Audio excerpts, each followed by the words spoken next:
Assalamualaikum warahmatullahi wabarakatuh. Sebelumnya izin memperkenalkan diri, nama saya Asmanifa dengan NPM 231705108. Pada video kali ini saya akan menjelaskan materi support vector mesin untuk mengganti pertemuan ke-14. Sepertinya saya lupa absen.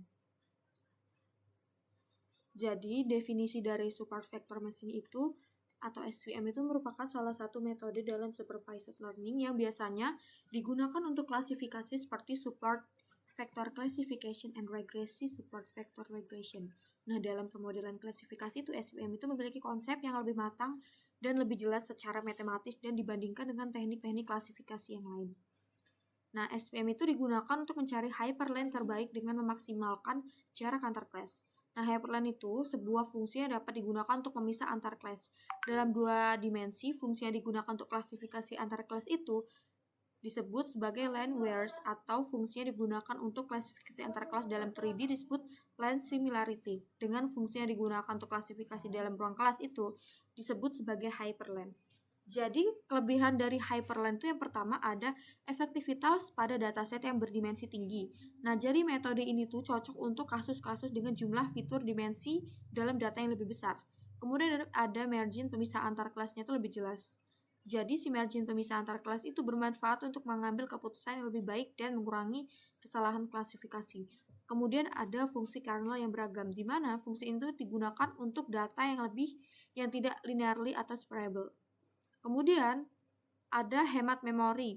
Jadi algoritma ini tuh hemat memori karena hanya sejumlah kecil data yang benar-benar mempengaruhi pembentukan hyperlane.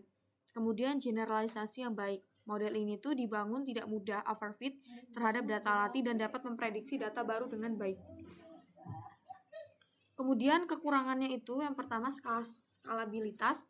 Nah, metode algoritma ini tuh tidak efisien untuk dataset yang sangat besar. Kemudian kelasnya tumpang tindih karena metode ini tidak bisa berfungsi ketika terdapat banyak noise atau kelas target yang tumpang tindih. Kemudian ada kebutuhan parameter di mana parameter yang tepat untuk fungsi kernel dan regularitas itu bisa menjadi tantangan yang perlu penyetelan yang cermat.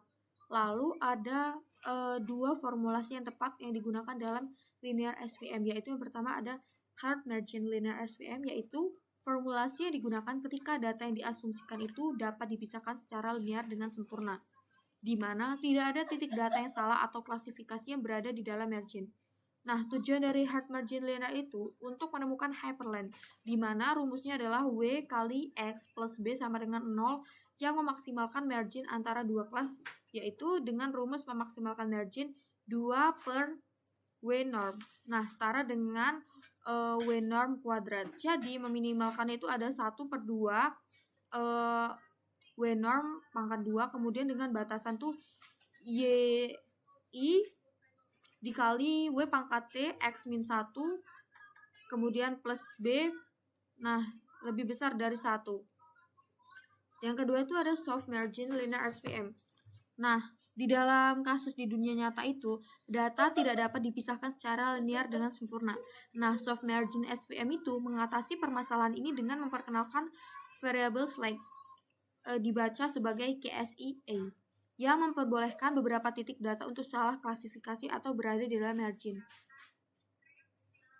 Nah, di sini kita memiliki contoh kasus di mana carilah data di bawah ini, kemudian tentukan hyperlane-nya. Nah, di sini ada tabel X1, X2, ini ada kelasnya, dan di sini ada support vektornya. Kemudian di sini dikarenakan terdapat dua fitur, yaitu ada fitur X1 dan X2, maka dari itu W juga akan memiliki dua fitur, yaitu ada W1 dan W2.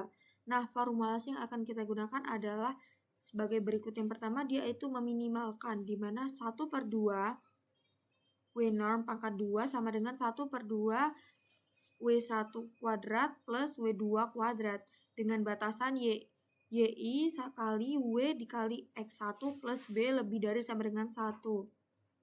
Nah, berdasarkan batasan ini, kita itu dapat mendapatkan beberapa persamaan, di mana yang pertama itu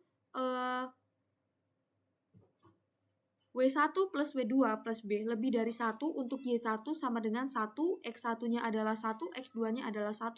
Kemudian min W1 plus W2 min B lebih dari sama dengan 1. Untuk Y1-nya adalah min 1, X1-nya adalah 1, X2 sama dengan min 1. Kemudian W1 min W2 min B lebih dari sama dengan 1. Untuk Y1-nya adalah min 1, X1-nya adalah X1, dan X2-nya adalah 1. Kemudian ada W1 plus W2 min B lebih dari sama dengan 1. Dengan hasil Y1 sama dengan min 1, X1 sama dengan min 1, X2 sama dengan min 1.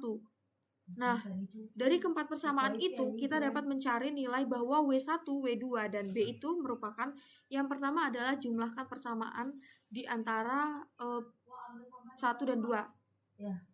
Yang didapat bahwa hasilnya itu W2 adalah 1, kemudian persamaan 1 dan 3 yang didapat bahwa hasilnya itu W1 adalah 1, dan persamaan 2 dan 3 yang didapat bahwa B-nya adalah min 1. Jadi, kita mendapatkan persamaan hyperline-nya sebagai berikut, di mana W dikali X plus B sama dengan 0, kemudian W1 X1 plus W2 X2 plus B sama dengan 0, kemudian X1 plus X2 dikurang 1 sama dengan 0, jadi hasilnya adalah X2 plus 1 min X1.